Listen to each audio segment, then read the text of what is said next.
हो? उम्मीद है आप लोग स्वस्थ होंगे, मस्त होंगे और अपनी पढ़ाई अच्छे से कर रहे होंगे। आज हम पढ़ने वाले हैं पाठ 10 पृथ्वी आकाश, जिसके लेखक हैं श्री राम परिहार जी। पृथ्वी और आकाश ये ऐसे महत्वपूर्ण तत्व हैं जिनका मानव जीवन में बहुत बड़ा योगदान है। यह जो पाठ है यह पत्र के माध्यम से प्रस्तुत किया गया है, जिसमें आकाश पृथ्वी को पत्र लिखता है और वापस से फिर पृथ्वी आकाश को पत्र द्वारा ही जवाब देती है। आकाश मतलब आसमान, पृथ्वी मतलब धरती। आकाश अपने पत्र में पृथ्वी पर छाई हरियाली, खुशहाली, नदियाँ, पहाड़, पेड़ पौधे, जीवन, इनके बारे में चर्चा करता है और पृथ्वी से कहता है कि मेरे पास भी सब कुछ है, लेकिन जो चीज़ तुम्हारे पास है, अर्थात जो जीवन तुम्हारे पास है, वो मेरे पास नहीं है। साथ ही वह कहता है कि हिमालय से निकलने वाली नदी, गंगा नदी, किस प्रकार खेतों को हरा भरा करती है, मनुष्य को जीवन देती है। जवाब में पृथ्वी फिर आकाश को लिखती है कि मुझे खुशी है कि तुमने मेरे ऊपर, मेरे जीवन में खुशी, उल्लास और दर्द, इन सभी भावनाओं का अपने पत्र में वर्णन किया है। मुझे खुशी है कि मेरे पर या मुझ पर जीवन है, लेकिन तुम्हें मैं अपना दर्द कैसे बताऊं? यहाँ पर एक इंसान की खुशी दूसरे इंसान से देखी नहीं जाती है। यहाँ ईर्ष्या फलती फूलती है। मेरे ही वृक्षों को जड़ से उखाड़ा जाता है। सोचो मुझे कितना दर्द होता होगा। मेरे पानी को खींच खींच कर अंदर से निकाला जाता है। मैंने तो जीवन दिया है, लेकिन ये मनुष्य क्यों नहीं समझ रहा है? क्यों अपने आप को खत्म करता जा रहा है? मैंने तो सब कुछ दिया ही दिया है। मनुष्य मुझे नष्ट करने में लगा हुआ है। ये आकाश, मुझे इस चीज़ का बहुत दुख है। साथ ही लेखक ने इस पाठ के माध्यम से हमें यह बताने का प्रयास किया है कि हमें जो प्राकृतिक धरोहर मिली है, धरती, आसमान, हवा, अग्नि, हमें इन सब की रक्षा करनी चाहिए। इनकी वजह से ही हमारा जीवन चल रहा है। तो चलिए पृथ्वी और आकाश दोनों के पत्रों को पढ़ते हैं और यह समझने का प्रयास करते हैं कि इन दोनों पत्रों के माध्यम से लेखक हमें क्या संदेश देना चाहते हैं। पाठ 10 पृथ्वी आकाश, इसके लेखक हैं श्री राम परिहार जी। परिहार जी ललित लेखन में विशिष्ट स्थान रखते हैं। आपने निबंध, गीत, यात्रा वृत्तांत, लोक साहित्य आदि विविध विधाओं में लेखन किया है। प्रस्तुत पाठ पत्र के प्रारूप में लिखा गया है। पत्र का अर्थ होता है अपने मित्रों, संबंधियों एवं विविध व्यवसायियों को जब कागज़ पर लिखकर संदेश सूचना लेते या देते हैं तो उसे क्या कहते हैं? हम पत्र का प्रारूप में लिखा हुआ लेखन कहते हैं। प्रस्तुत पाठ के माध्यम से परिहार जी ने मानव जाति के लिए पृथ्वी एवं आकाश के योगदान को दर्शाया है। साथ ही इन्हें मानव जनित विनाश से बचाने के लिए भी आगाह किया है। आगाह मतलब हमें सावधान किया है। चलिए पाठ पढ़ते हैं। आकाश पहले पृथ्वी को पत्र लिखता है।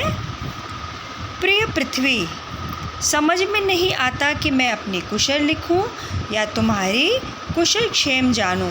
कुशल क्षेम का मतलब भी क्या होता है? कुशलता। तो आकाश पृथ्वी से कहता है कि मुझे पत्र लिखते समय समझ में नहीं आ रहा है कि मैं अपनी सकुशलता के बारे में लिखूं कि तुम्हारी कुशलता के बारे में जानूं। मैं आकाश की संज्ञा धारण कर तुम्हारी ओर छोर व्यक्त हूँ। आकाश की संज्ञा धारण करना मतलब मुझे आकाश का नाम दिया गया है। मेरे फैलाव से मैं खुद विस्मित हूँ। आकाश कहता है कि मुझे खुद आश्चर्य होता है, क्या देखकर? अपने विस्तार को देखकर। अनंत उल्का पिंडों को मैं रोज़ टूटते गिरते मिटते देखता हूँ। कभी चांदनी से नहाई तुम्हारे मेरे बीच की राह दुविधा बन खिल उठती है। कभी टिमटिमाते तारों की नन्ही हथेलियों से आकांक्षाएं बुलाती हैं। आसमान में उल्का पिंड, तारे, ये सब क्या रहते हैं? छाए रहते हैं। तो आकाश पृथ्वी को अपने पत्र के माध्यम से यह बता रहा है। आगे वह कहता है, धरती तुम बहुत सुंदर हो। सुंदर इसलिए हो कि तुम पर जीवन है। तुम धरित्री हो, तुम जीवन को धारण करती हो। अखिल ब्रह्मांड में शायद जीवन की चहक सिर्फ तुम्हें और तुम्हें मिली है। यह एक बहुत महत्वपूर्ण बात है। इसी से तुम्हारी अलग और सुंदर पहचान है। संपूर्ण ब्रह्मांड में जितने भी ग्रह और उपग्रह हैं, उन सब में जीवन किसको मिला है? सिर्फ और सिर्फ पृथ्वी ही एक ऐसा ग्रह है जहाँ पर जीवन है। तो आकाश कहता है कि तुम्हारी सुंदरता ही इसी पर है कि तुम्हारे पर क्या है? जीवन है। वसुंधरा तुम्हारे कितने रंग हैं? अब वसुंधरा क्या है? यह धरती का पर्यायवाची है। तो धरती का पर्यायवाची भूमि, धरा, वसुंधरा, ये सब है। एक एक रंग सृष्टि का अनोखा उल्लास और दर्द समेटे हुए है। आगे आकाश क्या कहता है कि धरती तुम पर उल्लास मतलब खुशी और दर्द दोनों साथ साथ हैं। वैसे सृष्टि के मूल में तो आनंद ही है, लेकिन कभी कभी संधियों में, ओट में दर्द दुबका बैठा है। कहा जाता है सूर्य रंगों का झरना है, वह प्रकाश पाझर है। यदि यही उसे एकटक देखे तो दृष्टि में काला धब्बा पड़ जाता है। सूर्य से आँख मिलाने की शक्ति की अपरिमितता किसके पास है? संपाति के बेटों के पास भी नहीं है। सूर्य जब तक तुम्हारे अंगों का सानिध्य नहीं पा जाता है, उसके रंग खिलते ही नहीं है। आगे आकाश क्या बोलता है कि वैसे तो सृष्टि के मूल में प्रसन्नता ही प्रसन्नता है, लेकिन कहीं कहीं क्या है? दर्द भी है। फिर वह सूर्य की विशेषता बताता है कि सूर्य की प्रखर किरणों को यदि मनुष्य या कोई व्यक्ति एकटक देख ले तो उसकी दृष्टि में क्या आ जाता है? अंधत्व आ जाता है। यानी इतनी ज़्यादा तेज रहती है उसकी रोशनी कि उससे आँख मिलाने की शक्ति किसी के पास नहीं है, क्योंकि जो सूर्य का तेज होता है वह कैसा है? असीमित है। लेकिन साथ ही वो क्या बोलते हैं कि ये सूर्य जब तुम्हारा सानिध्य पा लेता है तो उसके भी रंग क्या हो जाते हैं? खिल उठते हैं। हे रसवंती, करुणा आनंद की भगिनी है। आगे क्या बोलता है आकाश? हे रसवंती, करुणा आनंद की भगिनी है। यानी करुणा और आनंद ये क्या है? एक दूसरे की बहनें हैं। करुणा विहीन आनंद सर्जन नहीं कर सकता। यदि किसी आनंद के अंदर करुणा ना हो तो वह सर्जन नहीं कर सकता, अर्थात वह किसी चीज़ की सृष्टि नहीं कर सकता। करुणा का अर्थ क्या होता है? दया। सर्जन मतलब होता है सृष्टि। तो सृष्टि के अंदर यदि करुणा नहीं है तो वह आनंद भी नहीं हो सकता। तो करुणा और आनंद किसी भी सृष्टि के लिए आवश्यक है। हे भूमि, तुम्हारे ऊपर जो हिमालय है वह आनंद की अद्भुत और अनुपम उछाल है। उसके हिमाच्छादित शिखर आनंद के ऊर्ध्वगामी सर्ग है। हिमाच्छादित मतलब बर्फ़ से ढका हुआ, और ऊर्ध्वगामी मतलब ऊपर जाने वाले। तो इन्हीं में से देवसरी गंगा करुणा की धारा बनकर फूटती है। वे सूखे कोनों और रूखे अधरों तक जाती है। प्यासे कंठों की तृप्ति बनती है। तृप्ति मतलब जो चीज़ की हमको प्यास होती है उसको बुझाने वाली। सूखे खेतों का संस्कार बनती है। यह करुणा ही बड़ी चीज़ है जो आनंद को सर्जन का अर्थ देती है। सर्जन मतलब सृष्टि का आनंद अर्थ देती है। तो आसमान या आकाश पृथ्वी से क्या कहता है कि तुम बहुत भाग्यशाली हो। क्यों भाग्यशाली हो? हिमालय तुम्हारे पास है, सूर्य की रोशनी तुम तक पहुंचती है। हिमालय से जो गंगा नदी निकलती है वह न जाने कितने सूखे खेतों और सूखे होठों की प्यास बुझाती है। इसके जल से लोगों की प्यास बुझती है। खेतों की सिंचाई भी इसी के जल से होती है। फिर वह कहते हैं करुणा ही वह भाव है जिसके कारण व्यक्ति को आनंद प्राप्त होता है। जिस व्यक्ति के मन में करुणा की भावना नहीं है उसे आनंद की भी प्राप्ति नहीं हो सकती। हे मानव माता, हे मानव माता किसके लिए शब्द आया है? पृथ्वी के लिए। जब कभी सतपुड़ा चोटियों के बीच बसे गांवों में चांदनी झड़ती है तब रात रात भर नृत्य की गूंज पहाड़ों पर बरसती है।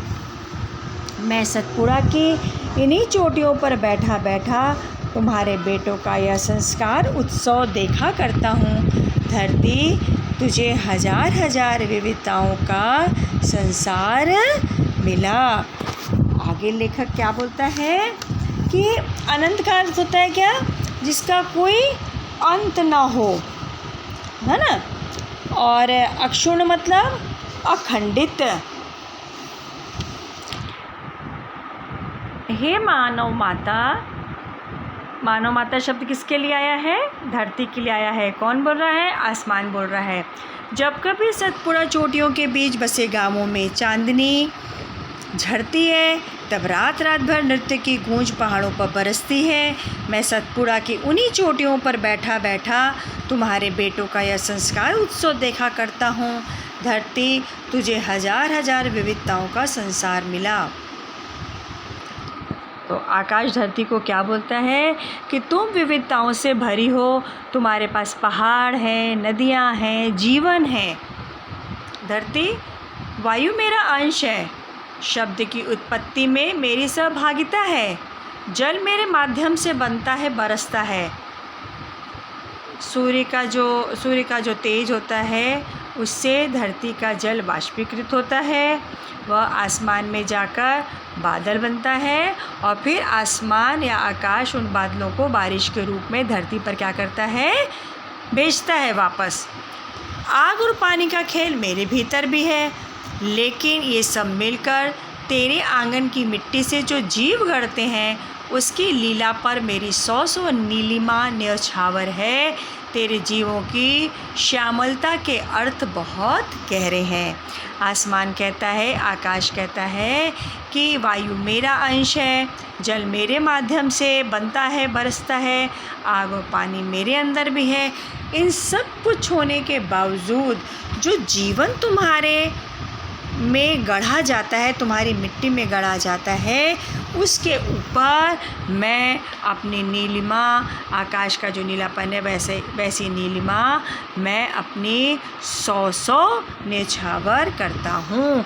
अर्थात तुम्हारे ऊपर जो जीवन है उस पर मैं बार बार वारा जाता हूँ। हे वसुधा, ये फिर से एक धरती के लिए क्या आया? पर्यायवाची शब्द आया है वसुधा। तेरा यह विपुल भरा भंडार आक्षितिज फैला है। तू जननी है, करुणा की धारा से तू नम है।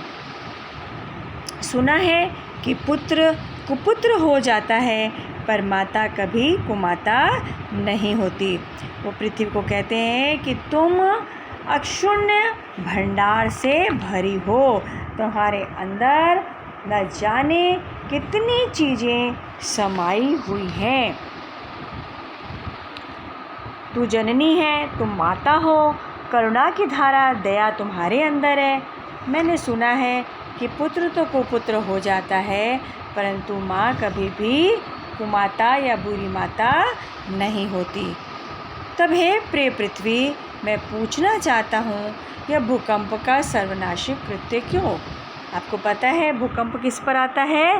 पृथ्वी पर आता है, और उस समय विनाश की लीला चालू हो जाती है। तो आसमान कहता है कि तुम तो माता हो, सब कुछ देने वाली हो, तुम्हारे अंदर करुणा समाई है, तो तुम ये भूकंप लाकर सर्वनाश क्यों करती हो? संसार का इस तरह विध्वंस, तुम संसार को इस तरह नष्ट क्यों करती हो? क्या एक माता की करुणा निशेष हो गई? क्या माता की जो करुणा थी वह ख़त्म हो गई है? वे हमेशा के लिए सो गए, फिर जन्म लेंगे, जीवन फिर रोशन पंखों से उड़ान भरेगा। पृथ्वी, क्या मन के भाव कभी भर पाएंगे? ममता के आंसू क्या कभी पोंछे जा सकेंगे? मैं उत्तर चाहता हूँ, तुम्हारी पाती की प्रतीक्षा है। आसमान पृथ्वी को बोलता है कि तुम तो माता हो, तुम सबके पालन करता हो, तुम पालती हो, तो फिर इस प्रकार भूकंप आदि जैसे सर्वनाश करने वाले विध्वंसकारी कार्य तुमसे क्यों होते हैं? मानो तो एक बार मृत्यु को प्राप्त कर लेगा, वह फिर से जन्म ले लेगा, लेकिन जो तुम्हारी ममता भरी है, जो तुम्हारी ममता के आंसू जो निकले हैं, या जो तुम्हारे मन में जो घाव पड़े थे, क्या वो कभी ख़त्म हो पाएंगे? मैं तुमसे उत्तर चाहता हूँ, और मुझे तुम्हारे पत्र की प्रतीक्षा है। तुम्हारा आकाश। इस प्रकार आकाश अपने मन की भावना पत्र के माध्यम से किसे लिखता है? पृथ्वी को लिखता है।